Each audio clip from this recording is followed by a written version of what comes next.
a buffalo chicken thighs meal today. I hope y'all are having a great day today, and if you're not, hopefully I can brighten up your day with this here recipe. How many of you have buffalo chicken thighs? If you haven't, you are in for a treat. So delicious. Super simple to make, and they taste absolutely amazing. Here's what you're gonna need. Of course, you're gonna need the chicken thighs. Now, these chicken thighs, they're boneless, skinless, and I have trimmed them and given them a nice wash, and I use salt, lime juice, and cold water, kind of scrub it together and rinse it off. Not only does the lime or the lemon juice clean it, but to me it gives it a great flavor as well. You're gonna need you some butter, okay? I will be using either some honey or some sugar, but we'll talk about what we're going to use that for. I have some buffalo sauce or hot sauce, whatever you want to use. Now, alongside, we're just going to make up a box of macaroni and cheese, right? Because who doesn't love it? I know you do. And we're going to make up a couple of cans of green beans. Make sure your hands are clean.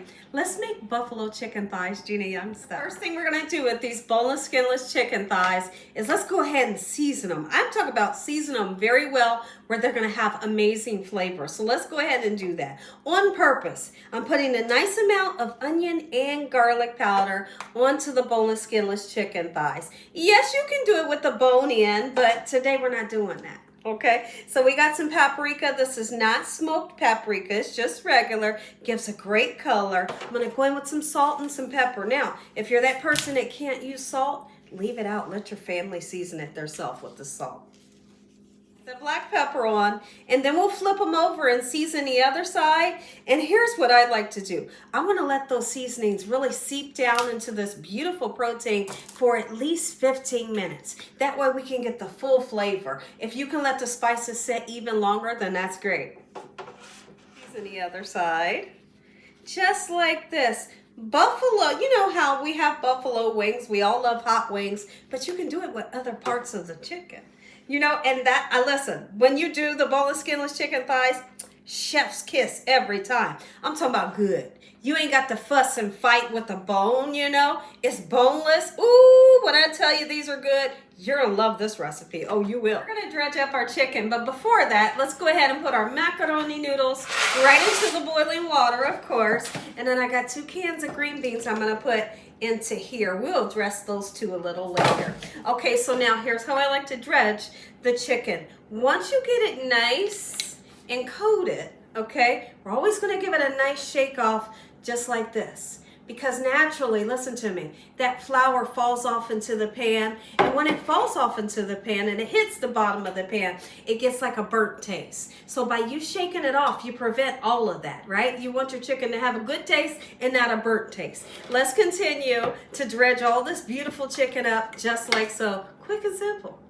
Real quick, let me show you how to season these green beans without using a whole lot of ingredients, but making them taste absolutely amazing. Chicken bouillon powder, of course, right? Yes, we're using this for the salt today. Just a little bit goes a long way. About 2 tablespoons of butter, and that's it. Put a little bit of pepper in here if you want to.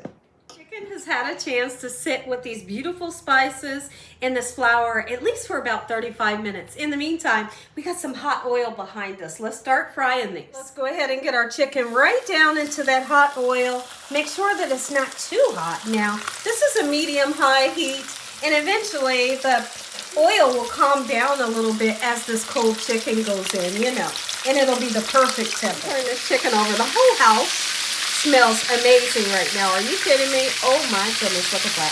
That right there is what you're looking for. Nice, deep, golden brown, crispy, and the inside is going to be so soft, supple, and juicy. It's for the dogs because they are so spoiled. It's really just chicken thighs. There's no seasoning in here. I'm going to boil it down and chop it up for them, and they can have chicken today. Let's go ahead and make up our macaroni. Of course, I've drained it. We're going to put this cheese sauce in, and I always like to do extra cheese, so I'm putting some extra yellow American in, okay? 3 tablespoons of butter, right? They tell you just put the cheese sauce in and you're done. Don't do that. Put just some milk and some butter in there. Make that thing taste good, all right? Oh, yes. That's advice I can give to anybody is always clean up as you're going. It's just going to make things so much simpler. Simple? Or simpler in your kitchen. I'm not kidding. All right, so I'm putting 3 nice, beautiful slices. I am drinking my hot water. inside of this water, only thing that's in there are these cloves. You see that? There's like 3 cloves in there, and it's so refreshing. Are you kidding me? I've been drinking nothing but hot. I drink coffee, I do. You know, but I've been drinking this hot water a whole lot, and soursop tea. I call macaroni. It's so creamy. Most of the chicken is done, but I got 2 pieces still frying. Let's go ahead and take your buffalo sauce or your favorite hot sauce, and here's what I like to do. You can put some honey in there. You can do agave nectar or sugar. I'm putting sugar in. I like to kind of balance out that sweetness because it's super sweet. And then I'm going to use about 4 tablespoons of butter. The butter will calm down the hotness, okay? And it also gives a great flavor. So what we're going to do with that is we're going to put it into the microwave until the butter gets nice and melty. That's the amount of sugar that I want to use. And then we're going to take this and we dip it. The sauce is nice and heated up. The butter's melted. The sugar is dissolved, of course. And now this is what we do with those chicken thighs. Watch this. Watch this. Stay right there. Don't you go nowhere. Ha! Are you kidding me? Look at that. That's how you serve them. This is a buffalo dipped chicken thigh, Gina Young style. You're going to live for. Oh, yeah. Grab those other ones here in just a second. But how interesting is this? When I tell you, I make this for my family, they go wild over it. I probably should have made more. Stack these chicken thighs up right onto this plate. This will be the serving platter for my plate. Listen to me. I know. If you enjoyed this video, give me a thumbs up. If you ain't subscribed, what you waiting on? Tell your family and friends. Tell the world what Gina's doing in this kitchen on a daily basis. And Father, on today, we thank you for this meal, your hedge of protection and your mighty love. Amen. Amen. And once again to my prayer, listen, don't go nowhere because you're going to get that. I'm not going to taste it because I want to sit down with my family and enjoy it. Take a bite.